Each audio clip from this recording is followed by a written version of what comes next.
తల్లిదండ్రులను గౌరవించి చూసుకోవడమే దీర్ఘాయునిస్తుంది. తల్లిదండ్రులను ఏం చేయాలంట? దీర్ఘాయుగా గౌరవించి చూసుకోవడం వలన దీర్ఘాయును ఇస్తుంది. తల్లిదండ్రులు ఏం చేయాలి? ఎఫెసీయులకు రాసిన పత్రిక 6వ అధ్యాయము, ఎఫెసీయులకు రాసిన పత్రిక 6వ అధ్యాయము మొదటి 2-3 వచనాలు. నీకు మేలు కలుగునట్లును నీ తండ్రిని నీ తల్లిని సన్మానించుము. అప్పుడు నీవు భూమి మీద దీర్ఘాయుష్మంతుడు అగుదువు. ఇది వాగ్దానంతో కూడిన ఆజ్ఞలలో మొదటిది. ఈ ఫాదర్స్ డే రోజు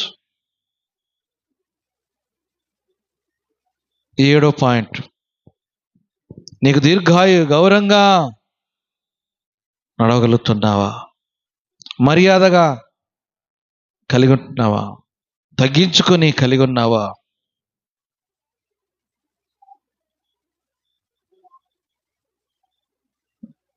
దేవుడు నీకు ఆయుష్నియాలంటే తల్లిదండ్రుల మాటలు వినాలి.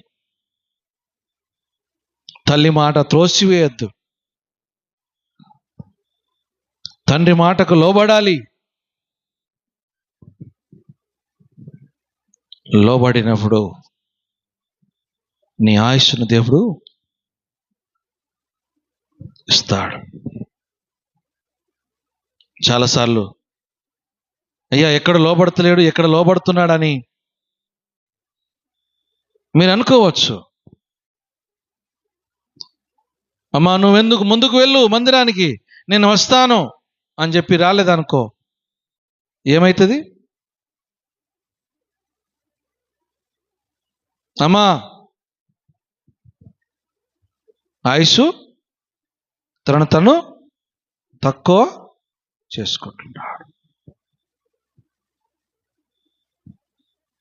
లోబడ్డా? సన్మానించిండా?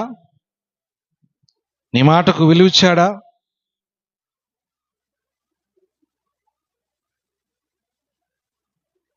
ఎన్నో దీర్ఘాయులు ఉన్నాయి, బైబిల్లో చాలా ఉన్నాయి. మనం 7వ విషయాలు మనం జ్ఞాపకం చేసుకున్నాం. తల్లిదండ్రులను ఏ విధంగా సన్మానించగలుగుతున్నావు, ఏ విధంగా గౌరవించగలుగుతున్నావు, ఏ విధంగా లోబడగలుగుతున్నావు. ఇది నా పిల్లలు మనం చూస్తుంటే నీకేం తెలుసు? నేను బాగా చదువుకున్నా, నువ్వు చదువుకోలే, నీకు తెలియదు.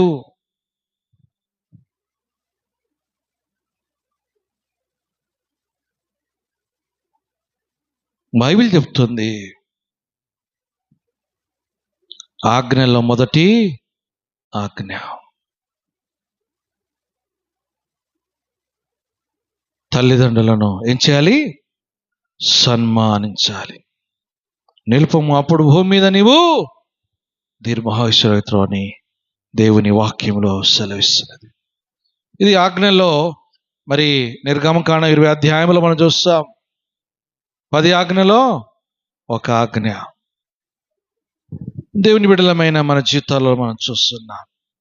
ఏ విధంగా తల్లిదండ్రులను మనము సన్మానించగలుగుతున్నాం.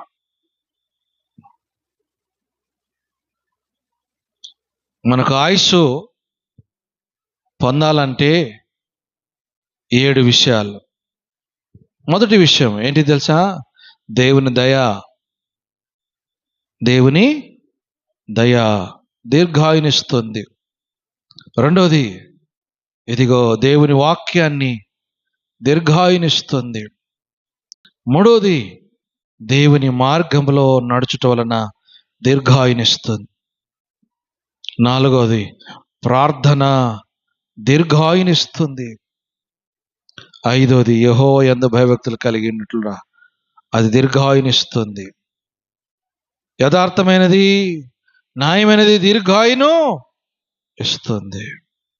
ఏడవది, తల్లిదండ్రులను గౌరవంగా నువ్వు సన్మానిస్తే, ప్రేమిస్తే ఆయుస్సున్న దేవుడు భూమి మీదనే దేవుడు ఆయుస్సును ఇవ్వగలుగుతాడు.